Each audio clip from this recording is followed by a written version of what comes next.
Mtoto umleavyo ndivyo akuavyo.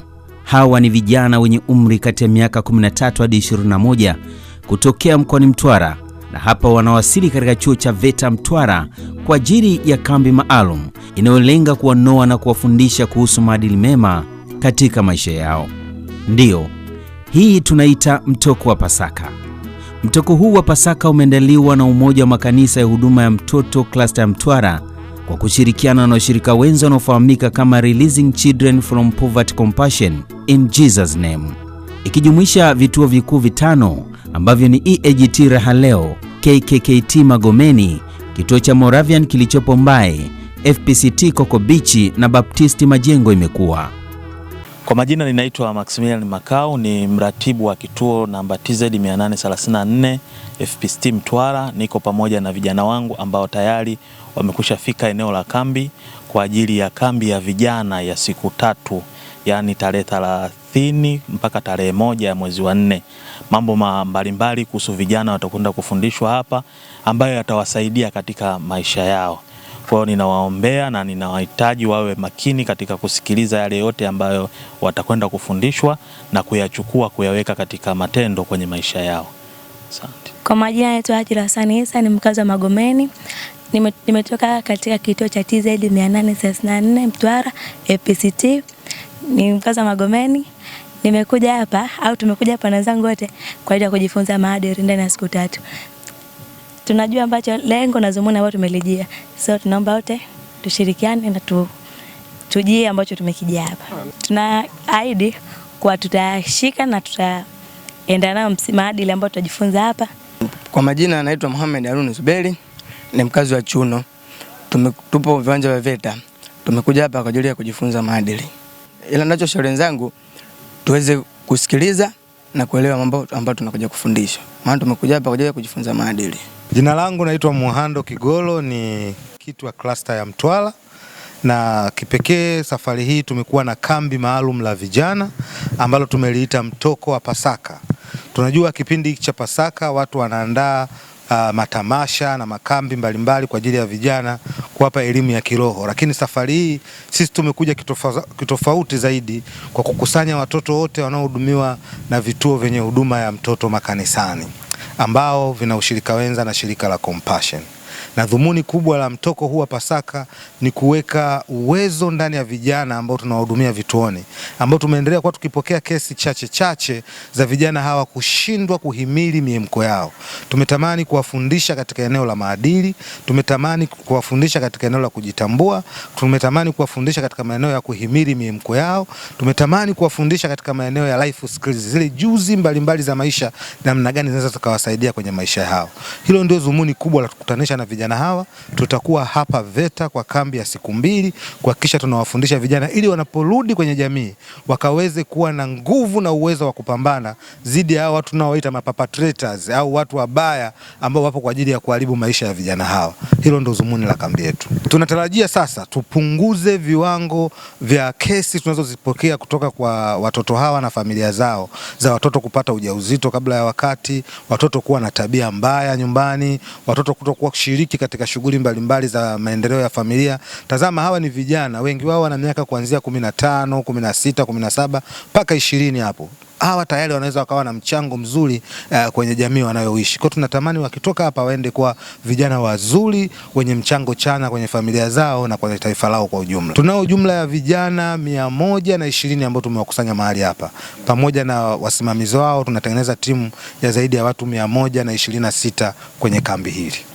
Baada ya kuwasili katika kambi hiyo maalum ya siku 2, vijana hawa wakaanza kufundishwa na watumishi wa Mungu mada mbalimbali, ikiwa ni pamoja na huduma ya malezi na makuzi kwa kijana na binti, kukubali kukaa chini na kujifunza. Na hapa mkufuzi wa mada hiyo alikuwa ni mtumishi wa Mungu Eloi Asajile Mtweve, na hapa anaeleza. Tunahudumiaje hisia zake siku baada ya siku? Tunamsaidiaje habari ya mwili wake siku baada ya siku? Ndipo tutatengeneza huyu mtoto aidha alifikie kusudi au asilifikie. Bwana Yesu asifiwe. Vijana, Bwana Yesu asifiwe. Lakini tukumbuke neno moja kwamba kusudi la Mungu ni mtu afikie kwenye lile kusudi ambalo Bwana ametaka alifanye huko mbele, na kwamba kuna vitu ambavyo Mungu ameweka ndani yako. Kwa hiyo kama umepitia changamoto zozote zinazokufanya uone kama jamii ni mbaya, kama jamii haikutaki, ni vizuri sana kuwasiliana na wale watu wako wa karibu. Nyie mpo na watenda kazi kwenye vituo, na nikwambie wewe bado ni mtu wa thamani kubwa, na bado kuna muda mzuri mwingi wa kuweka mambo sawa, alafu ukasimama kwenye nafasi yako, tukampata yule baba yoyo mzuri na tukampata mama yoyo mzuri. Ndiyo, baada ya somo hilo, mchungaji wa kanisa la FPCT Coco Beach Alois Enoshi alipata nafasi ya kufundisha mada ya pili vijana hao kuhusu maadili mema na faida zake kwa kijana na binti, ikiwa ni sambamba na kuongoza sala ya toba na kuwafanyia maombi kwa ujumla. Ni jinsi gani kijana aisafishe njia yake, ila ni kwa kutii, akilifuata neno la Mungu. Ni kwa kutii, akilifuata neno la Mungu. Kwa hiyo hakuna namna unaweza kuwa na maisha mazuri yasiyokuwa na dhambi, yasiyokuwa na kona kama haujapata mwongozo wa Roho Mtakatifu, kama Mungu hayuko ndani yako. Unanielewa sawa sawa? Maadili si tu tabia njema ambayo mtu anakuwa nayo. Maadili ni maisha yanayompendeza Mungu. Sasa leo mtaniruhusu niende kwa kina kidogo, kwa sababu nimekuambia somo la maadili ni pana. Nina mambo mengi ya kuyagusa hapa, lakini kwa muda nilionao huwa usingenitosha. Lakini kuombe nikupeleke maeneo ambayo yanasababisha vijana wengi kuporomoka kwenye maadili. Eneo moja tu ambalo nataka nishughulika nalo. Vijana wengi wanaporomoka kwenye maadili kwenye hilo eneo. Alafu mwambie eneo la uzinzi. Mwambie vizuri eneo la uasherati. Mwambie hapa tunazungumzia zinaa. Umewahi kumwona mtu umewahi kuona matokeo ya zinaa? Nini vinasababisha vijana wengi wakaishia kwenye zinaa? Nini sababu? Visababishi vya zinaa. Kama zinaa ndio moja ya kitu kinaporomosha maadili ya vijana. Nisaidie kushinda dhambi. Nisaidie kushinda dhambi. Nisaidie kushinda uzinzi. Nisaidie katika ujana huu nilionao. Katika jina la Yesu. Sema kwa sauti, katika jina la Yesu. Katika jina la Yesu. Ninakukubali wewe Mungu katika maisha yangu sasa. Kwa jina la Yesu aliye hai. Hebu funga macho yako sasa. Alafu nikupe dakika moja, anza kuomba, kusema Mungu nisaidie. Useme neno gani? Useme neno gani? Sema tu hivyo, Mungu nisaidie. Mungu nisaidie. Mungu nisaidie. Sema tu hivyo, anza kusema, anza kusema. Anza kusema, sema Mungu nisaidie. Yesu nisaidie. Mungu nisaidie. Mungu nisaidie niishi kwa utakatifu. Niishi kwa utakatifu. Sema tu, usiogope. Usiogope, sema. Baba, katika jina la Yesu Kristo aliye hai, ninaomba kwa ajili ya vijana hawa na mabinti hawa ambao leo wamenisikia. Inawezekana kabisa wengine wamesikia kama kawaida, lakini wengine wamelipokea neno hili ili kwamba liwasaidia kwenye maisha yao. Na mimi nawaombea katika jina la Yesu Kristo aliye hai. Ninawaombea Bwana wasaidie hawa vijana. Piga kelele tena kama amina. Piga Mungu makofi, piga makofi kwa Mungu. Piga makofi. Amen. Ndiyo, baadhi ya walimu na viongozi wanaolea watoto hao, Mwalimu Joseph Chigo kutoka kanisa la EAGT Raha leo alipata nafasi ya kuzungumza na vijana hao. Hawakunisingizia. Alafu kwa sababu sijakurupuka wala simchukii kwa wangu, ninampenda kila leo na ninamuita jina lake, wala simuiti mama fulani. Maana wakati nimelisikia jina lake anaitwa Sofia, hilo jina nilipenda tangu siku ya kwanza. Kwa hiyo nikitaka kurudia kule huwa ninaitaga Sophie, ninamuita. Sasa wewe, kuna watu wanakuambia honey I love you baby, na kuambia hawa wanakuambia leo honey baby, wanakudanganya. Hawa wakupendi, wanakutamani. Wakiisha kumaliza haja yao, mimi ninakuambia kuna watoto wazuri wanazaliwa. Ukisha ujauzito watakwambia wewe umesema ujauzito wa mimi nikupe tochi niangalie vizuri, ndio mimi acha basi, anatoka hapo mbele, wewe na mimba yako kwa wazazi wako unaenda kuwapa tabu wazee wa watu kulea mtoto wasiopangilia. Unajuta yule kaka ukimuona mle, kaka wewe unanifanya mimi, acha na mimi wewe unaweza kufanana na wewe nilionaye sasa, unajuta unalia. Lakini nani akwambie kwamba kuna waongo huko, ila mimi sio muongo, ila sikuhitaji wewe kwa sababu tayari ninaye kwangu. Nimekuja hapa kukuambia tu kweli, kuna wadanganyaji afu dada nimezaliwa vizuri na wakaka wako vizuri, lakini kuna wanaoharibu hiyo sura na hiyo tabia yako, itaishia hapo. Wakisha kukuzalisha una soko tena, maana kuna vivutio vinavyokufanya wewe ukae kwenye shati hapo, ziwa litakuwa tayari liko kwenye saa 12 sio saa. Wachungaji na viongozi mbalimbali walipata nafasi ya kuzungumza na vijana hao, akiwepo mtumishi wa Mungu Mchungaji Nyagawa, Blandina Edward Mrope pamoja na mtumishi wa Mungu Muhando Kigoro, wakanena na vijana hao. Ukishaanza kuwa mwanamke mwenye watoto kabla hujaolewa, yaani wewe ni sawasawa na shamba lenye mgogoro. Kuna mtu anaponunua shamba lenye mgogoro, yaani ni shamba wenyewe wanapita nikali na nani, mgogoro, wanandugu wanagombana, liuzwe lisiuzwe, au wanasema lisiuzwe, na wewe unakuja na shilingi zako 1000, lazima mimi niuzie shamba lenye mgogoro. Kwa majina naitwa Adam Nyagawa, ni mchungaji wa kanisa la EAGT Mji Mwema. Nilipata neema ya kuja kufundisha somo la stadi za maisha kwa vijana ambao walikuwa hapa kambini, ambao wamekusanywa na shirika la Compassion, wanahudumiwa na vituo katika makanisa yetu kwa cluster ya Mtwara. Ni somo ambalo limewasaidia vijana kujua mambo ya msingi sana kwa ajili ya stadi za maisha. Kama ambavyo tunafahamu ni kizazi ambacho kinahitaji sana maarifa. Wanapoingia kwenye yale mahusiano kama uchumba na mambo mengine yanayofanana na hayo, ni vitu vidogo ndani ya mahusiano.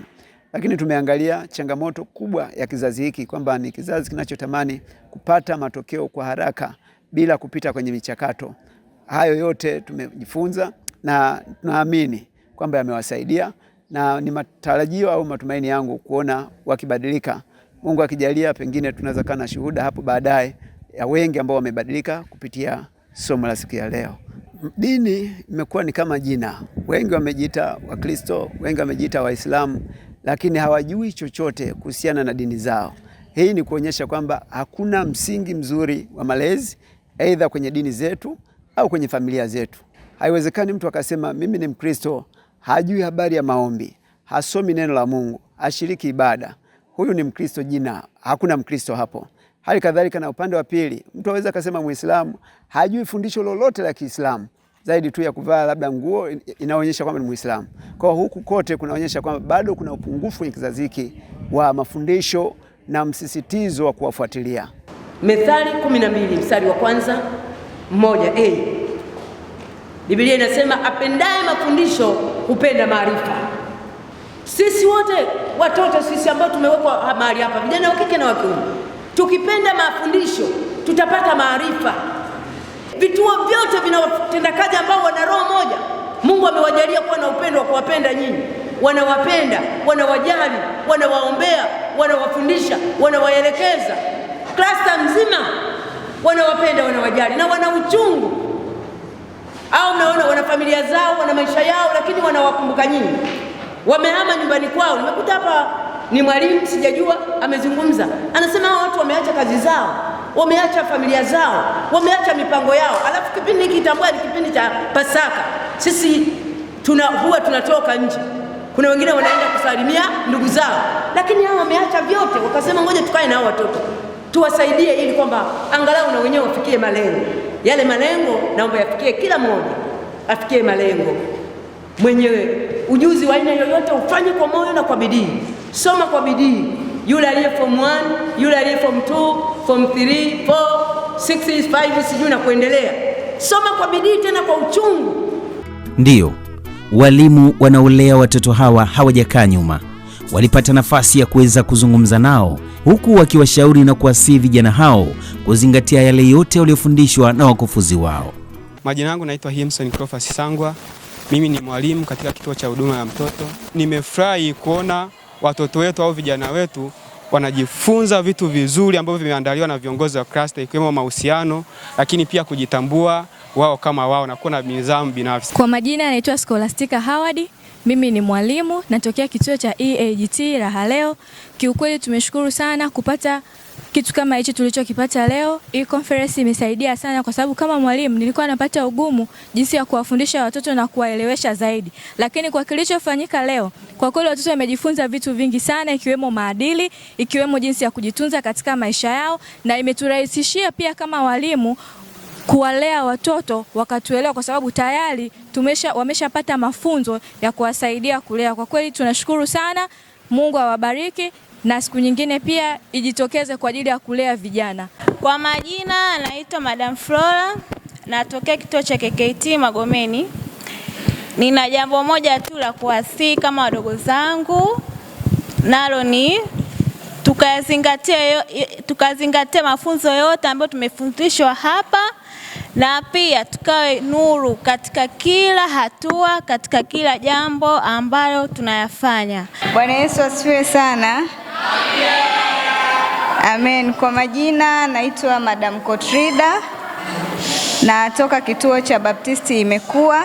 Ushauri wangu kwenu na neno langu kwenu, mkayashike mliofundishwa, mkamkamate elimu, msimwache aende zake, maana yeye ndio uzima wenu kama Biblia inavyosema. Amina.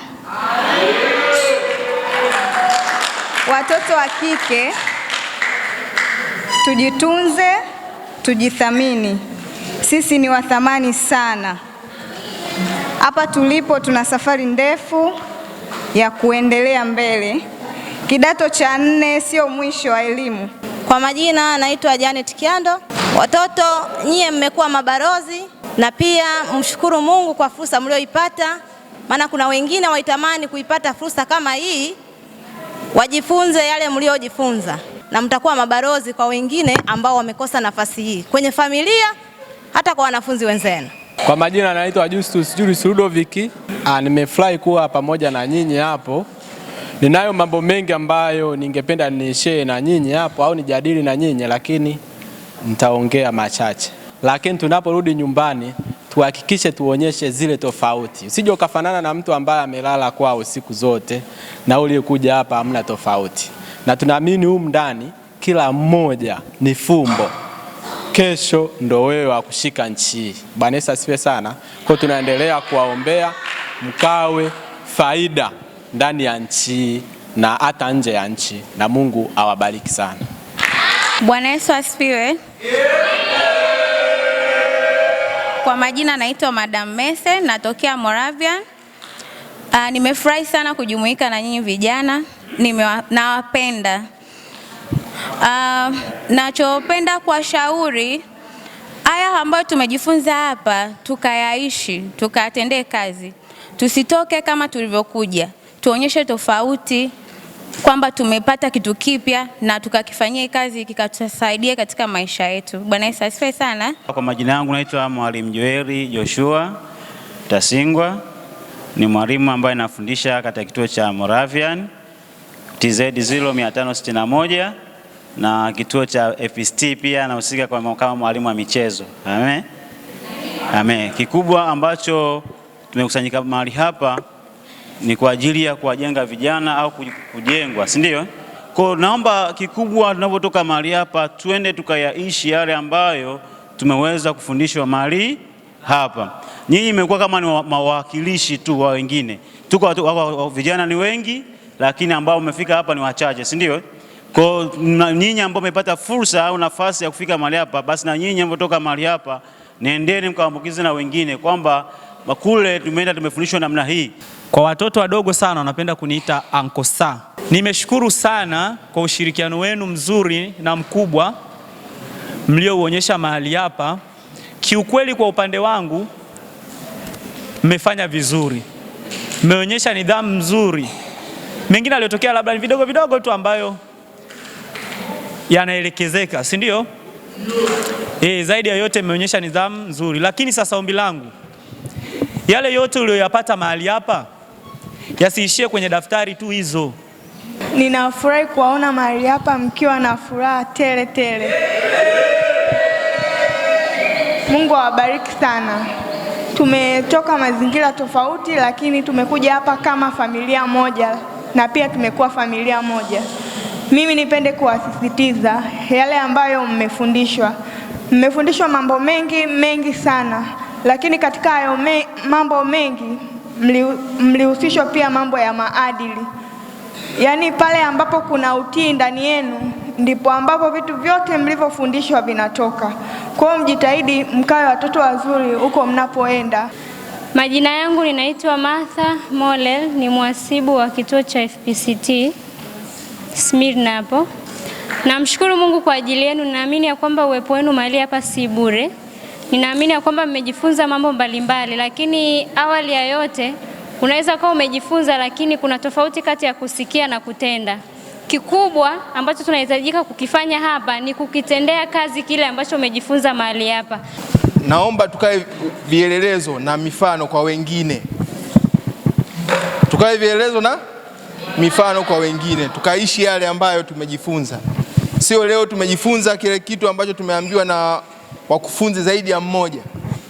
Tukafika huko tukaenda kufunika madaftari yale ambayo tumeandika. Bwana Yesu asifiwe.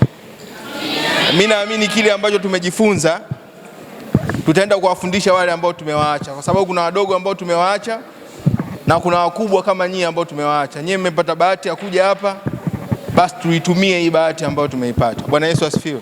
Na ninaamini ipo siku kuna baadhi watasimama kama tulivyosimama sisi leo hapa. Ziko gharama nyingi zimetumika ili kuona kwamba unakuwa kijana wa thamani huko mtaani.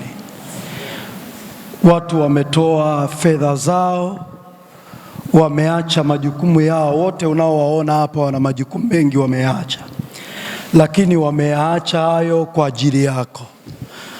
Kiu yetu na shauku yetu ni kuona unabadilika. Kiu yetu na shauku yetu ni kuona yale uliojifunza yanakusaidia kwenye maisha yako. Jambo moja ambalo naweza kukwambia ni kwamba hiki ulichojifunza huko mtaani huko, ni wengi sana wanatamani wangepata kama ulichopata wewe, lakini hawajapata hicho ambacho umekipata wewe. Na bahati mbaya sana, mtu akiwa na kitu huwa akioni kama cha thamani. Jina langu ninaitwa Jacqueline Swai, ni mratibu kutoka KKT Magomeni. Kwanza napenda kumshukuru Mungu kwa ajili ya kila mmoja aliyefika hapa, na pia namshukuru Mungu kwa ajili ya kambi hii. Ninaamini mmepokea kitu. Sasa yale ambayo mmejifunza ndani ya siku hizi mbili yakaweze kuwa chachu katika jamii na hata huko kituoni mnapoelekea. Tunawapenda, tunawaombea na Mungu awabariki. Amen. Kuna mambo mengi ambayo tumejifunza kuanzia jana na leo, lakini pia niombe kwa uongozi kwa miaka mingine uweze kutuongozea siku zaidi. Yaani leo ni siku 2, basi tufanye kama siku 5 au hata kama ni wiki, ili watoto waweze kujifunza mambo mengi. Lakini pia hata tukipata hata wamemaji wengine kutoka nje ya mkoa ambao hatujawazoea kabisa, tuweze kujifunza pia kutoka kwao. Maombi yalifanyika na mapepo yakalipuka.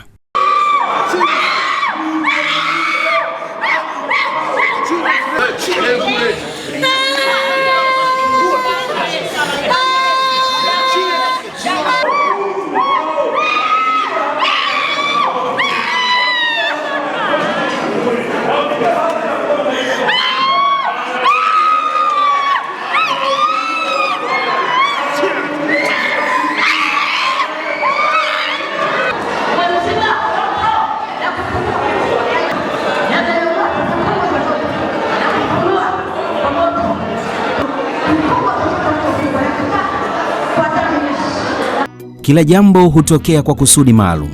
Je, baada ya mafunzo haya, elimu iliyotolewa na viongozi kutoka maeneo mbalimbali wa klasta hii ya Mtwara, wakiwepo walimu na wachungaji, vijana na mabinti hawa wamejifunza nini haswa? Matarajio yao ni yapi? Na hapa wanaeleza. Kwa majina naitwa Hail Saidi Ismaili, nimetoka katika kituo cha EAGT la leo. naishi mtaa wa Majengo. Tangia nimefika hapa nimejifunza kuishi na watu vizuri, nimejifunza kumthamini mwenzangu. Asubuhi nilichojifunza, nimejifunza kuchagua mchumba sahihi, nimeelewa. Kipindi cha pili nimejifunza kuchagua rafiki sahihi, nimeelewa, nimeangalia, nimeona ukichagua kundi baya unaenda vibaya, ukichagua rafiki mzuri unafanikiwa katika maisha. Kipindi cha tatu nimejifunza kujitambua katika jamii na usijidharau katika malengo yako. Ukiweka malengo, jikubali katika malengo yako ili ufanikiwe. Na kitu kingine nilichojifunza, usimdharau usiyemjua. Chagua rafiki sahihi na weka ratiba katika maisha yako. Kama una ratiba utaharibikiwa. Tupo kwenye conference ambayo kwa kweli imekuja kuwa kama mwanga na kitu cha ziada zaidi katika maisha yetu. Maana tumejifunza vitu vingi sana ambavyo tulikuwa hatuvifahamu, na vitu ambavyo tulikuwa tunavifahamu lakini tulikuwa tunavichukulia kwa udogo wake, kwa maana nyingine tulikuwa tunavidogosha. So kitu hiki ambacho kipo leo tumeona kwamba kwa namna moja ama nyingine kimetusaidia, kwangu mimi na kwa kila mtu ambaye ameshiriki swala hili. Kwa majina naitwa Victoria Patrick Lumumba, natoka katika kituo cha KKKT Magomeni. Mimi tangia jana nilipofika nimejifunza mambo mbalimbali. Kwanza nimejifunza umoja na upendo kwa wanafunzi wenzangu. Wengi siwatambui lakini wao wamenyonyesha upendo. Na cha pili nilipofika hapa, kwanza mada tuliojifunza kwanza asubuhi mpaka sasa, nimejifunza mambo mengi. Cha kwanza nimejifunza kwamba natakiwa ni uthamini ujana wangu. Na cha pili natakiwa ni utunze utu wangu. Yaani natakiwa ni utunze kwa kutokuugawagawa kwa watu wengine, ili niheshimiwe na kuonekana kwamba ni mtu wa maana na nilete picha nzuri kwa watu wanaonifuatia. Mnyonge mnyongeni, lakini haki yake mpeni. Viongozi wote wa klasta ya Mtwara wakiongozwa na mwenyekiti wao Muhando Kigoro wamefanyika baraka kwa vijana hao na mabinti. Elimu walioipata itawasaidia maishani. Kutokana na maombi yaliyofanyika na watumishi wa Mungu kutoka maeneo mbalimbali, hasa katika kusanyiko hili, zaidi ya watoto 14 walifunguliwa, watoto 15 waliokoka na kumkabidhi Yesu Kristo maisha yao, jambo ambalo ni baraka mbele za Mungu. Zaidi ya yote, mhudumu mmoja wa chuo cha VETA alifunguliwa na kuongozwa sala ya toba. Haya ni zaidi ya mafanikio mbele za Mungu. Mungu awabariki watu wote mliohusika katika kuratibu tukio hili, na Mungu aendelee kuwatumia katika viwango vingine. Mtazamaji wa Ngao Media, niliyekuandalia na kukusogezea makala hii, mimi ni Christian Ngao wa Ngao Media. Usisahau kusubscribe, kulike na kucomment katika YouTube channel yetu ya Ngao Media na kugusa alama ya kengele ili uweze kupata taarifa zetu.